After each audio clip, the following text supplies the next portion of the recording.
Assalamualaikum warahmatullahi wabarakatuh. Saya perkenalkan, nama saya M. Afi Marta, kelas PAIG BP 23 Universitas Islam Negeri Imam Bonjol Padang. Di sini saya akan menafsirkan Quran surat An-Nisa ayat 97 sampai 100. A'udzu billahi minasy syaithanir rajim. Bismillahirrahmanirrahim. Innal ladzina tawaffahumul malaikatu zalimi anfusihim qalu fima kuntum qalu kunna mustad'afina fil ardh qalu alam takun ardullahi wasi'atan fatuhajiru fiha faulaika ma'wahum jahannam wasa'at masira illal mustad'afina minar rijali wan nisa'i wal wildani la yastati'una hilatan wa la yahtaduna sabila faulaika 'asyallahu an ya'fuwa anhum wa kana Allahu afuwan ghafura wa man yuhajir fi sabilillahi yajid fil ardi muragaman qasiran wa sya'ah wa man yajruj min baitihi muhajiran ilallahi wa rasulihi summa yudrikul mautu faqad faqa'a ajruhu 'ala Allah wa kana Allahu ghafurar rahima. Artinya yaitu, sesungguhnya orang yang dicabut nyawanya oleh malaikat dalam keadaan menzalimi dirinya sendiri,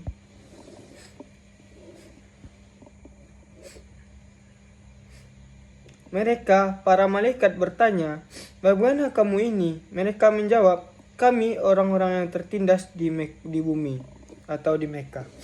Mereka, para malaikat bertanya, "Bukankah bumi ini atau bumi itu luas sesungguhnya sehingga kamu dapat berhijrah, berpindah-pindah di bumi itu?"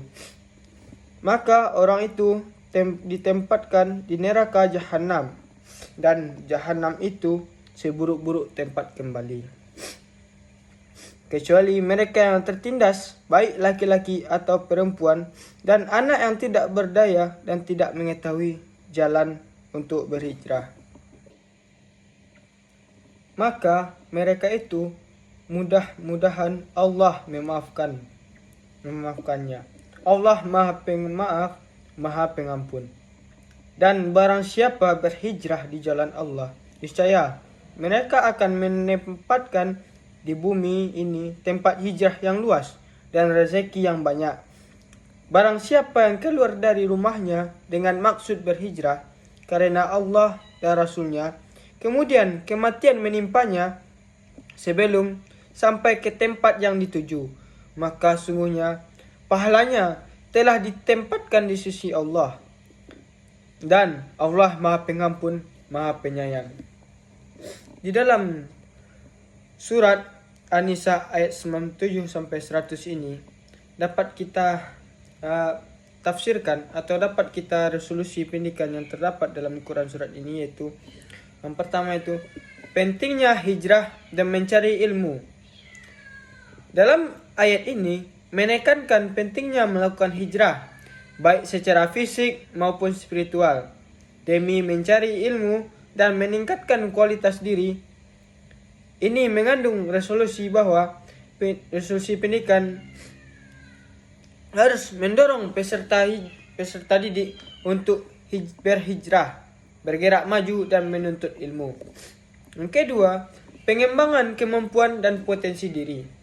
Ayat-ayat ini menekankan bahwa orang-orang yang melakukan hijrah akan mendapatkan tempat yang baik di sisi Allah. Hal ini mengisyaratkan bahwa mengembangkan kemampuan dan potensi diri peserta didik secara maksimal. Yang ketiga, pentingnya niat dan keikhlasan dalam belajar. Ayat-ayat ini menekankan bahwa hijrah harus dilakukan dengan niat yang ikhlas dan tulus, semata-mata karena Allah SWT. Ini mengandung resolusi bahwa pendidikan harus menanamkan nilai-nilai keikhlasan dan niat yang tulus dalam menuntut ilmu. Keempat, memperjuangkan keadilan dan perlindungan. Dalam ayat 100 menyinggung tentang orang-orang yang berhijrah akan mendapatkan perlindungan dan rezeki yang luas. Ini mengandung bahwa pendidikan harus memperjuangkan keadilan dan memberikan perlindungan bagi peserta didik. Yang kelima, membangun kemampuan adaptasi dan kreativitas. Ayat-ayat ini mengisyaratkan bahwa hijrah menuntut kemampuan adaptasi dan kreativitas untuk menemukan jalan keluar dari situasi yang sulit. Ini mengandung resolusi bahwa harus mengembangkan kemampuan adaptasi dan kreativitas peserta didik. Yang keenam itu mengembangkan kepemimpinan dan kemandirian. Ayat-ayat ini menegaskan bahwa orang-orang yang berhijrah akan memperoleh perlindungan dan kemudahan. Ini mengandung bahwa pendidikan harus mengembangkan kepemimpinan dan kemandirian peserta didik agar mampu menghadapi tantangan dan mencari solusi sendiri. Yang ketujuh, penguatan solidaritas dan rasa empati. Sebagaimana dalam ayat 100 menyebutkan tentang orang-orang yang berhijrah akan mendapatkan rezeki yang luas. Hal ini mengisyaratkan untuk menumbuhkan solidaritas dan rasa empati di antara peserta didik sehingga mereka saling membantu dan berbagi. Yang kedelapan yaitu penguatan nilai-nilai spiritual dan ketakwaan. Secara keseluruhan, ayat-ayat ini menekankan pentingnya niat yang ikhlas dan motivasi spiritual dalam berhijrah. Dan resolusi selanjutnya yaitu fasilitasi proses transformasi diri. Ayat-ayat ini menggambarkan proses hijrah sebagai transformasi diri dari kondisi yang buruk menuju keadaan yang lebih baik. Ayat ini mengandung resolusi bahwa pendidikan harus memfasilitasi dan mendorong proses transformasi dari peserta didik ke arah yang lebih positif. Secara keseluruhan, resolusi pendidikan tambahan yang dapat ditemukan dalam surat An-Nisa ayat 97-100 mencakup pengembangan kepemimpinan dan kemandirian, penguatan solidaritas dan rasa empati, pengembangan wawasan global dan multikultural, penguatan nilai-nilai spiritual dan ketakwaan.